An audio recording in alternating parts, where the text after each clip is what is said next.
দেখুন গ্রাম বাংলায় একদম অত্যন্ত যে পাড়াগাঁ যেগুলো আছে সেখানে 15 বছরে কোনো উন্নতিই হয়নি। রাস্তাঘাট বলে বলে কোনো জিনিসই নেই। আর যেটুকু রাস্তাঘাট কোথাও বা কোনো কোনো জায়গা হয়েছে সেই রাস্তা ফেটে চৌচির হয়ে গেছে, মানে মাঝখানে ফাটল আর দুদিকে গড়িয়ে গেছে।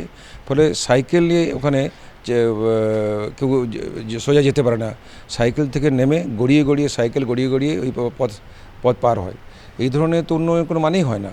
মানে চুরি যে এত হয়েছে সেই রাস্তাগুলোতে সেটা আর বলার অপেক্ষা রাখে না। আপনারা যদি কখনও ওই গ্রামের দিকে যান তাহলে দেখতে পাবেন অধিকাংশ গ্রামে রাস্তা নেই। ওখানে একটু বৃষ্টি হয়ে কিছুদিন আগে অল্প বৃষ্টি হলো, ঝড় বৃষ্টি হলো, তাতেই ওই রাস্তাগুলো জলকাদা হয়ে গেছে, হাঁটার উপযুক্ত ছিল না। তো সেই জিনিসগুলো চোখের সামনে ধরা পড়েছে। গ্রাম বাংলার যারা সাধারণ মানুষ, যারা ঘর থেকে বেরিয়ে এই পাকা রাস্তা পাচ্ছে না, তাদের মধ্যে অসন্তোষ আছে। সে অসন্তোষকে আমরা আগামী দিনে যাতে কী করে কাজ করতে পারি তার চেষ্টা করব, কিন্তু সাধারণ মানুষের অসন্তোষ আছে রাস্তা নিয়ে।